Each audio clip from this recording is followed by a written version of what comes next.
The Last Generation by Kate Crumpler. Media: wood, sawdust, fabric, wadding, tree roots. The Last Generation is about fruitfulness and rootedness, both spiritually and culturally. The social idiom, "Have you been fruitful today?" expresses our desire to grow good things, to cultivate and build on what we have been given. Producing good fruit can only come from the strong foundations in which we are rooted. I am interested in how this soil nourishes us. Good fruit takes a long time to produce and can grow over a lifetime. In the Christian tradition, this fruit is characterized by the following qualities: love, joy, peace, patience, kindness, goodness, faithfulness, gentleness, and self-control.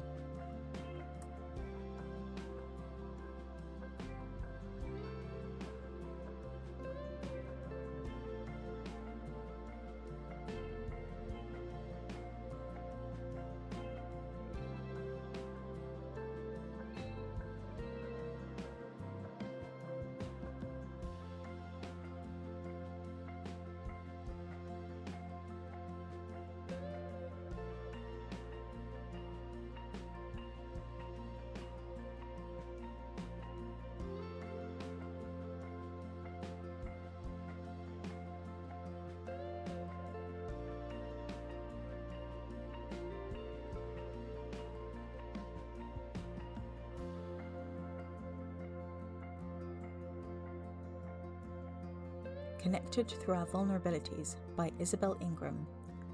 Medium: wearable sculptures/masks, cardboard, staples, repurposed cotton bed sheets, synthetic fabric, wool, crochet. My artwork investigates and visualizes the emotional and psychological effects of insecurities afflicting us in daily life, taking reference from personally experienced insecurities I have or have had to process through creating. Specific insecurities include fear of being negatively perceived by others, a negative self-perception, feeling like you are too much or not enough, uncertainty, and disconnection in relationships. This is expressed through wearable sculptures/costumes made from crochet and other textile techniques which I and other performers perform in, often including audience participation and unpredictability, to provide an intimate and confrontational way of discussing and reflecting on insecurities. And For You, Love by Stevie Ronnie. Artist book: Braille poetry on paper and book cloth, acrylic paint, recycled card box, ribbon. And For You, Love is an artist book of love poems rendered in Braille, produced in an edition of 100. It was originally inspired by an encounter between the artist and Jessica, a brilliant young girl who happens to be blind, during a 2017 art residency at Baltic Centre for Contemporary Art. Jessica taught Stevie how to read and write Braille, and he has been creatively exploring this fascinating form of language ever since. The poems, written by the artist, are composed specifically for the Braille format, taking into account the tactile qualities of the paper they are embossed onto as an integral part of their form. While the poems can be read by Braille readers through touch, they can also be decoded by a sighted non-Braille reader with the aid of a dictionary of Braille letters, words and symbols that is included as part of the work.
For the Child You Still Are by Anna Malazic.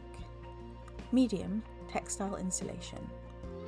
My work explores the emotional architecture of softness, how colour, texture and scale can create spaces that feel like a pause, a breath or a return. I use fabric and familiar childhood objects to build environments that hold people gently, inviting them to rest, play, or simply exist without pressure. Pink is central to my practice. It's a colour that carries memory, warmth and contradiction, and I use it to evoke the tenderness of early care and the vulnerability of being seen. I'm drawn to the idea of art as a place you can step into, a temporary refuge where the body relaxes and the mind softens. My installations offer that moment of quiet where comfort becomes a form of connection.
The Weight by Mia Cinelli. Medium, hand-quilted polypellet-filled comfort object. Following the death of my husband's father, I created The Weight, a sculptural, tactile comfort object. In occupational therapy practices, weighted blankets are often used to relieve the stress, anxiety and inability to focus typically associated with ADD/ADHD, autism spectrum disorders and sensory processing disorder. Borrowing this method, The Weight creates a proprioceptive deep pressure, relieving stress and anxiety associated with loss while simultaneously speaking to the metaphorical heaviness of grief. Do Not Touch, Even Clean Hand Sleeve Marks by Annie Taylor. Media, wood and metal. As an artist who enjoys looking closely at work, I am often politely but firmly removed back behind a rope or yellow line, or cause an alarm to fire into action. I do know not to touch, but wondered how the visually impaired manage to see in a gallery. There has been much advance in alt text and such like, but surely touch is still the best way, and yet galleries are full of don't touch signs, which, if you're a Braille reader, you do in fact need to touch. This is a sort of question that goes around my mind. Cumber, Base to Crown by Teresa Piver. Medium, ceramic sculpture. In Cumber, Base to Crown, the vessel becomes a metaphor for a body replenished with breath. This is also emphasised by the word cumber present in the title, meaning pot or vessel in Sanskrit, employed in modalities of yoga/pranayama, breathwork, kumbhaka, the stops between the cycles of the breath, inhale and exhale. Between a vessel and an incense burner, the work's interior accommodates burning incense, thus bringing a sensation of warmth to the vessel's body, releasing smoke through the vessel's nostrils. The protruding nose and highly textured crown, open brackets alluding to the crown of our own head, close brackets, contrast with the round form of the overall vessel, inviting touch as a way to engage and connect more closely with the work. The body of the work becomes a reflection of our own, a vessel for elemental interplay and interplay, a space for healing, a body map, a journey, a remembering. Legacy by Lydia Needle. Medium, mixed waste textiles and threads. These sculptures are made from 3 pairs of combat trousers, 1 dressing gown, 1 American Army shirt, 1 American Army formal jacket, 2 long-sleeve t-shirts, 1 blanket ribbon edges, 1 boiled wool jacket, 1 baby grow, 1 wool tank top, 1 woolen scarf, 1 broken curtain tape, 2 scrap fabric textile paintings, 1 1960s mohair coat, 3 short sleeve t-shirts, 1 British Army jacket, 5 double sheets, and lots of vintage threads. Did you know that the UK is the 4th largest textile polluter in Europe? On average, each person in this country wastes 3.1 kilograms each year. It is disposed of by recycling, reusing, incinerating, and landfill. In addition to the waste we create, we also produce a large amount of clothing for export. Please lift up the cubes to feel the weight of our legacy. Schlumper by Jane Casey Miller. Medium, bronze and memory foam. I'm curious about the ways in which the things that surround us inform, mediate and record our reality. From our childhood environment influencing how we move through the world, to the trace our hand leaves on the banister as we run down the stairs, materials shape and are shaped by our existence. In my explorations, I play with the arty and the everyday. Through combining, mapping and layering, I seek connections and transformations. I'm excited by the thought that every person who meets my work will find something different in it, make their own meaning. As such, there's no right or wrong way to experience, think or feel about it. However, I would be delighted if you wanted to share something of your encounter with me in return. Any words, sounds, pictures, responses, etc. can be sent to jane.caseymiller@gmail.com, or you can tag me on Instagram at @Jane_CaseyMiller. That's spelt JANE_CASEYMILLER.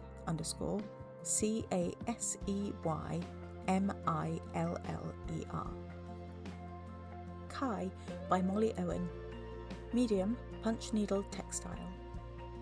Kai/Field. This piece is based on the artist's childhood in Wales.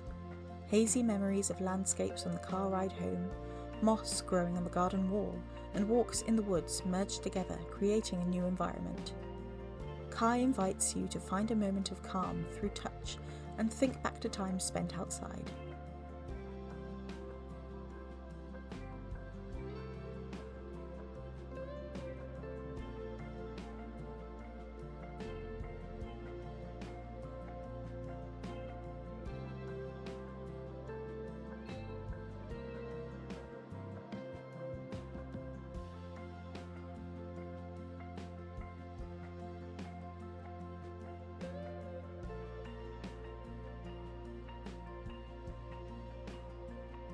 Manhandled by Georgia Wallace. Medium, ceramic. The artist hasn't provided artwork notes, preferring instead to let visitors form their own interpretation of the work.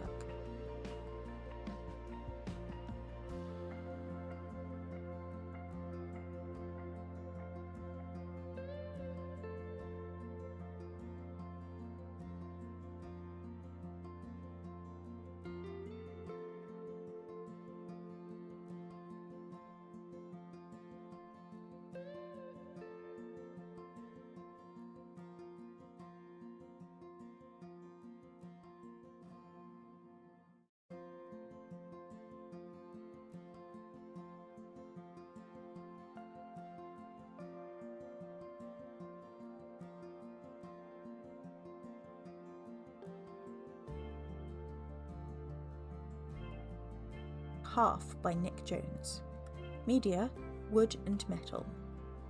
Half is inspired by the traditional Welsh woven blankets and terraced houses, playing with the idea of home and softness. I worked on half when living through the death of a loved one and the subsequent grief.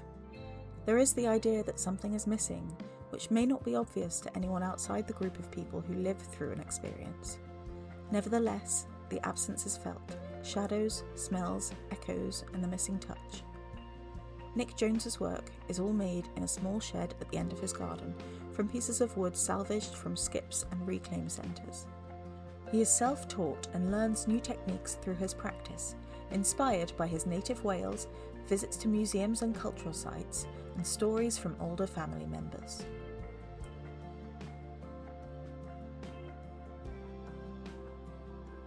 Out of Sight, Out of Mind by Kate Ewens.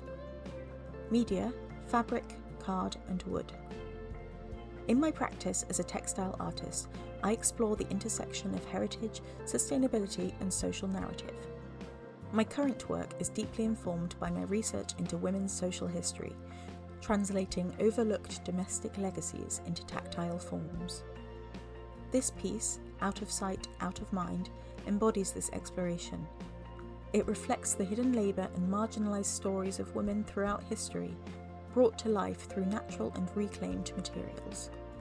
By using natural dyes derived from plants I have personally foraged or grown, I create a direct physical link between the land and the ancestral experiences I seek to uncover.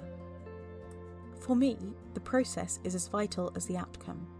Using repurposed fabrics and natural pigments allows me to honour the resourcefulness of the past while maintaining an ecological conscience.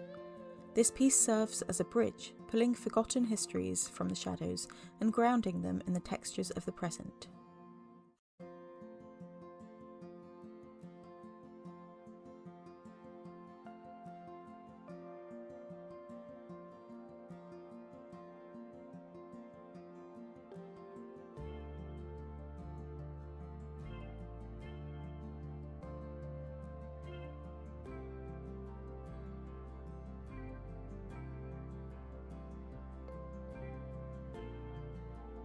Walking Home 1 and 2 by Alexander Kay.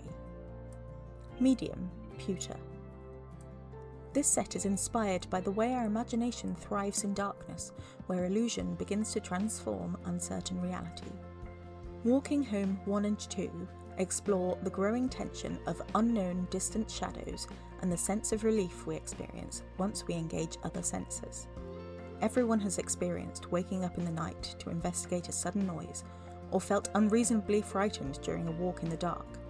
However, it often turns out to be harmless and friendly as soon as we engage with it.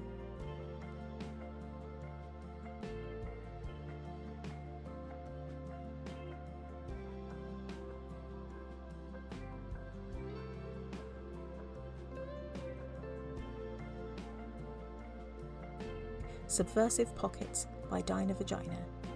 Media, textile and mixed media. Historically, women have had a limiting domestic role where men have managed things, often to the detriment of women. Increasingly, women lacked self-determination, with no possibility of voting, owning property, managing their own funds, or earning money. They didn't even have responsibility for their own children outside of marriage. Women's persistent difficulties in life are reflected in the story of pockets, in the keeping of small possessions secure, private, and accessible.